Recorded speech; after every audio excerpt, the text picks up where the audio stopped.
కొందరికి అతను న్యూసెన్స్, మరికొందరికి న్యూసెన్స్. అతని తెగింపు పిసరంత. తన సామ్రాజ్యంలో అతనొక వింత.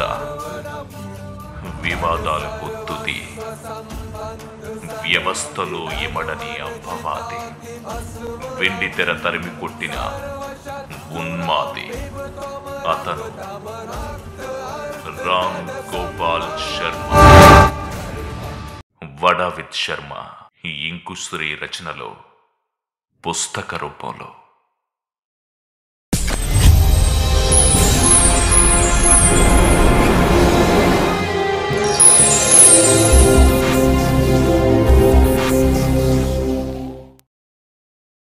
ఎవరైనా సినిమాలు తీసి పాపులర్ అవుతారు, కానీ ఈయన తీసినా తీయకపోయినా ఫేమసే.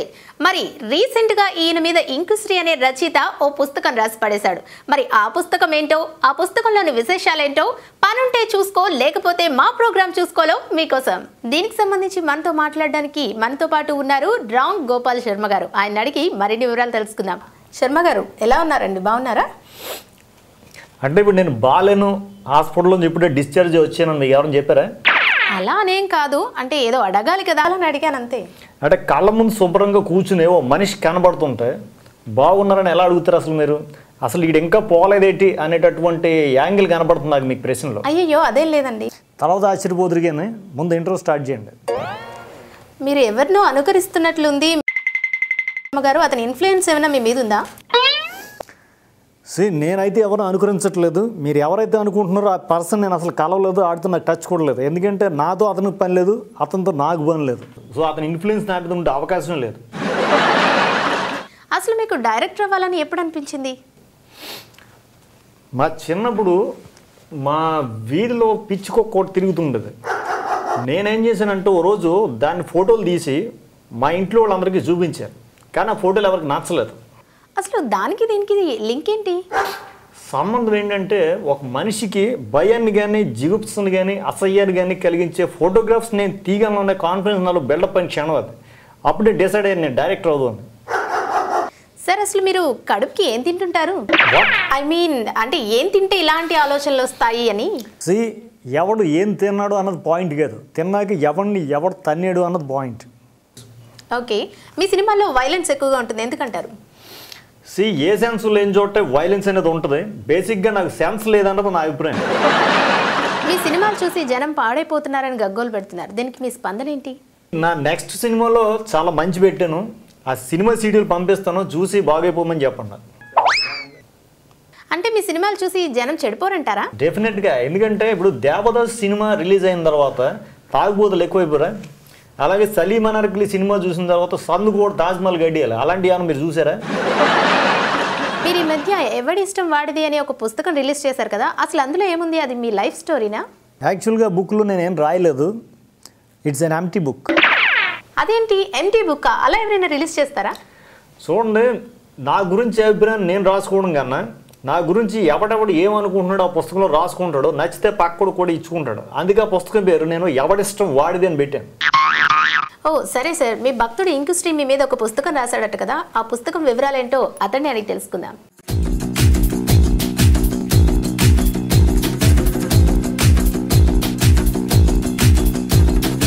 అక్కడ ఇక్కడ ఎక్కడికక్కడ ఎత్తిన తలకి రాత పెడతా,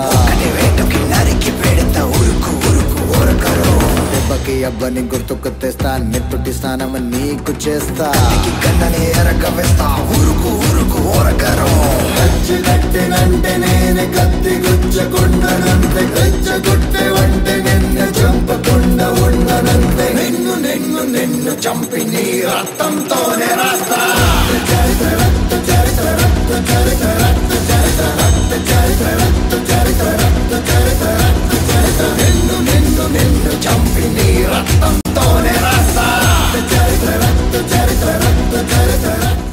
చెప్పండి ఇంకుశ్రీ గారు, అసలు ఈ పుస్తకం రాయడానికి కారణాలేంటి?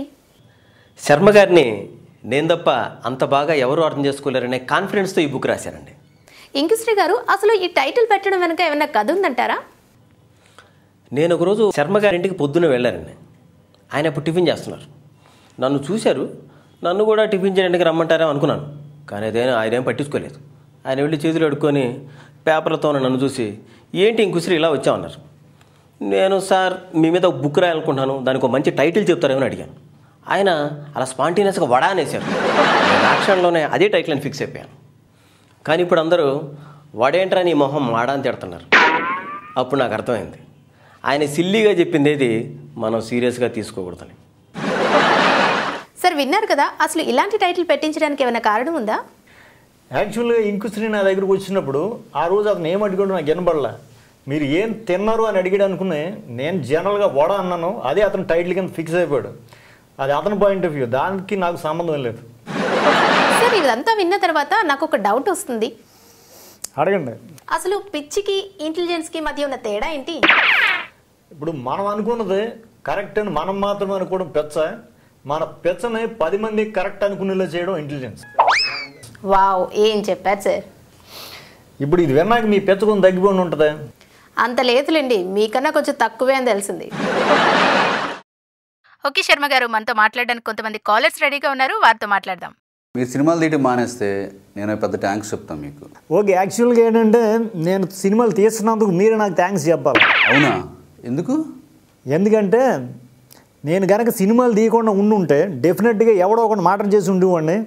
బహుశా నా ఎదురుకుండా మీరే ఉండుంటే నేను మిమ్మల్ని చంపుండేవాడిని. మిమ్మల్ని చంపకుండా వదిలేసినందుకు మీరే నాకు థ్యాంక్స్ చెప్పాలి. మీ సినిమాలు మాకు ఎవరికి అర్థం కావట్లేదు కదా, అలాంటి సినిమాలు ఎందుకు తీస్తున్నారు? నాకు యాక్చువల్గా అర్థం కాని సబ్జెక్ట్సే నేను సినిమాల కింద తీసి జనంలోకి వదులుతుంటాను, అందుకే వాళ్ళకి నాకు కూడా అర్థం కావు. మీరు ఈ మధ్య మార్పు స్టేట్మెంట్ ఇచ్చారు కదా, రాబోయే సినిమాలో దాని ఇంపాక్ట్ ఎలా ఉంటుంది? యాక్చువల్గా నేను కొన్ని టైటిల్స్ అనుకుంటున్నాను. నా రాబోయే సినిమాల్లో మంచి భూతం, శివ చాలా మంచోడు, సత్య అమాయకుడు, శుభరాత్రి, సో ఇలా కొన్ని టైటిల్స్ అనుకుంటున్నాను. మీరు ఏదైనా సినిమా రీమేక్ చేయాలనుకున్నప్పుడు ఎటువంటి సినిమా రీమేక్ చేస్తారు? మొన్న రాత్రి నేను యూట్యూబ్లో శంకరాభరణం సినిమా చూసి చాలా ఇన్స్పైర్ అయ్యాను. బహుశా నా నెక్స్ట్ రీమేక్ ఏదైనా ఉంటే అది శంకరాభరణం అవుతుంది. సార్ మీకు దెయ్యాలంటే ఎందుకంత ఇష్టం? యాక్చువల్గా అవన్నీ కూడా ఒకే డ్రెస్ కోడ్ మెయింటైన్ చేస్తే చాలా డిసిప్లిన్గా ఉంటాయి. మోర్ ఓవర్ అవి కూడా నాకులాగే సమాజానికి దూరంగా ఉంటాయి, అందుకే నాకు దెయ్యాలంటే బాగా ఇష్టం. సార్ మీ సినిమాలలో ఆడవాళ్లను అశ్లీలంగా చూపిస్తారనే టాక్ ఉంది, మరి దీని మీద మీ కామెంట్? యాక్చువల్గా మనిషి అనేవాడు బట్టలు కనిపెట్టాడు కాబట్టి అయ్యేసుకుంటేనే అందంగా ఉంటాడు అనేటటువంటి అభిప్రాయం ఉంది. నా పాయింట్ ఏంటంటే అసలు అందం అన్నది మనిషిలోనే ఉంది, అది చూపిద్దామని నా ప్రయత్నం. సార్ మీ నెక్స్ట్ మూవీ రంగు పడుద్దికి పబ్లిసిటీ చాలా వెరైటీగా ప్లాన్ చేశారు విన్నాను, అదేంటో చెప్తారా? మొత్తం ఉన్న అన్ని థియేటర్స్ బయట ఒక ఇద్దరు బాడీ బిల్డర్స్ రంగు బకెట్లు పెట్టుకుని రెడీగా ఉంటారు. బయటకు వచ్చిన ప్రతి ప్రేక్షకుడి మీదకి వీళ్ళు రంగు నీళ్ళు చల్లి రంగు పడుద్దని చెప్తారు. సో ఫ్రస్ట్రేషన్లో ఉన్న ప్రేక్షకుడు ఇంటికి వెళ్ళిన తర్వాత వాళ్ళనేమనలాగా పెళ్ళలో పక్కింటి ఉన్నది అంతాడు. అలాంటప్పుడే మీ మీడియా ఎంటర్ అవుద్ది, నాకు పబ్లిసిటీ వర్కౌట్ అవుతుంది. సార్ వన్ లాస్ట్ క్వశ్చన్, అసలు మీ లైఫ్ ఫిలాసఫీ ఏంటి సార్? లైఫ్ ఫిలాసఫీ అంటే పెద్దగా ఏం లేదు, ఒక చిన్న ఎగ్జాంపుల్ చెప్తాను. ఒక చెరువు లోతు కొలవాలంటే ఓ తెలివైన వాడు ఏం చేస్తాడంటే ఒక కాలు పెట్టి చూస్తాడు, తెలివి తక్కువ వాడు 2 కాళ్ళు పెడతాడు. కానీ నాకు లాంటి వాడు పక్కన తోసేసి లోతు కనుక్కుంటాడు. సో చూసారు కదా శర్మ గారి ఫిలాసఫీ. మరి ఇది ఇవాటి ప్రోగ్రామ్, ఇక మీరు మీ ఇంటికి వెళ్ళి మీ పని చూసుకోండి. Till then bye.